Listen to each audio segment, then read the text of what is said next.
Hello everyone, welcome to MS academy. এই ভিডিওতে আমরা আলোচনা করব ABTA test paper, HS ABTA test paper যে পেজ নম্বর SC 110 থেকে যে এমসিকিউ আর এসিকিউ প্রশ্নগুলো আছে তার উত্তর সম্পর্কে আলোচনা করব। ওকে, তো শুরু করা যাক। 1 চলরণু দেখা যায় ক্ল্যামাইডোমোনাসে। 2 সিফিলিস রোগ সৃষ্টিকারী প্যাথোজেনটির নাম হলো ট্রিপোনোমা প্যালিডাম। আচ্ছা, এখানে আমি ইটালিক করিনি যেহেতু, তো আমি এখানে আন্ডারলাইন করে দিই ট্রিপোনিমা প্যালিডাম। 3 কর্পাস লিউটিয়াম ক্ষরণ করে ইস্ট্রোজেন ও প্রোজেস্টেরন। 4 টেস্ট ক্রস ত্রিশঙ্কর এর অনুপাত, ত্রিশঙ্কচরণের টেস্ট ক্রসের অনুপাত হবে 1:1:1:1।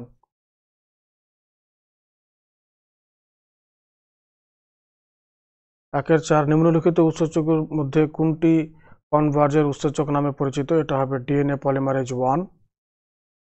6 টার্নার সিন্ড্রোমের জন্য যৌন ক্রোমোজোম হলো X0।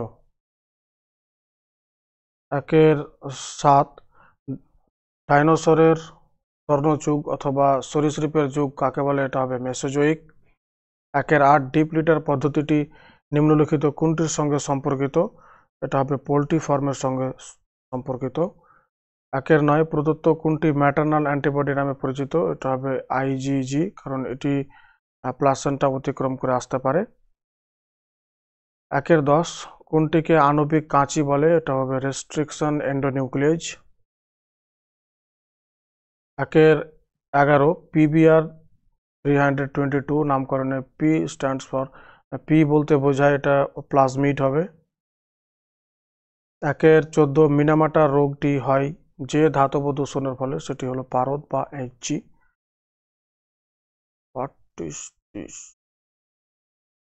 সরি, এখানে 12 হতো, 14 হয়ে গেছে, এটা 12 হবে। 12। 13 লিন্ডম্যানের সূত্র অনুসারে একটি ট্রফিক লেভেল থেকে পরবর্তী ট্রফিক লেভেলে স্থানান্তরিত শক্তির পরিমাণ হলো 10%। 14 WWF সংস্থার লোগোর সঙ্গে যুক্ত জীব হলো রেড পান্ডা। এগুলো ছিল এমসিকিউ প্রশ্ন। এরপরে হবে এসিকিউ। তো 2-1 সার্টোলি কোষের কাজ কি? সার্টোলি কোষের কাজ হলো যে অপসারিত শুক্রাণুগুলি সার্টোলি কোষ থেকে পুষ্টিদ্রব্য সংগ্রহ করে পরিণত লাভ করে, তাই সার্টোলি কোষগুলিকে ধাত্রী কোষ বলে। আর 2-2 সহপ্রকটতার একটি উদাহরণ, এখানে দুটি উদাহরণ দিয়েছি, ABO রক্তশ্রেণী, MN রক্তশ্রেণী। সহপ্রকটতার আরও উদাহরণ আছে, গরুর লোমের রং।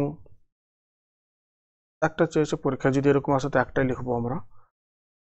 2-2 অথবা ওকাজাকি খণ্ডগুলিকে জুড়তে সাহায্যকারী উৎসেচকটির নাম হলো DNA লাইগেজ। তারপরে আছে 2-3 পানীয় জল পরিশোধনে কোন গ্যাস ব্যবহার করা হয়? এখানে ক্লোরিন গ্যাস ব্যবহার করা হয়। 2-3 অথবা বায়োগ্যাসের প্রধান উপাদানটির নাম হলো মিথেন। এরপরে কার্বন ডাইঅক্সাইড হবে আর অন্য কিছু। প্রধান যেহেতু বলেছে আমরা এখানে মিথেন ব্যবহার করব, লিখব। 2-4 কি স্টোন প্রজাতি বলতে কি বোঝো? কি তারপরে স্পেস হতো, কি স্টোন প্রজাতি বলতে কি বোঝো?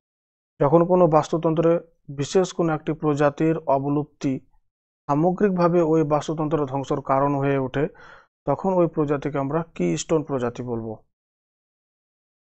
ওকে, তো এগুলো ছিল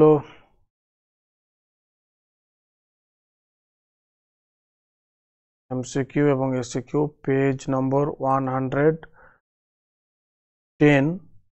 থেকে যে প্রশ্নগুলো ছিল এমসিকিউ এসিকিউ তার উত্তর সম্পর্কে আলোচনা করলাম। যদি কোনো প্রশ্ন থাকে তো কমেন্ট করে জানাতে পারো।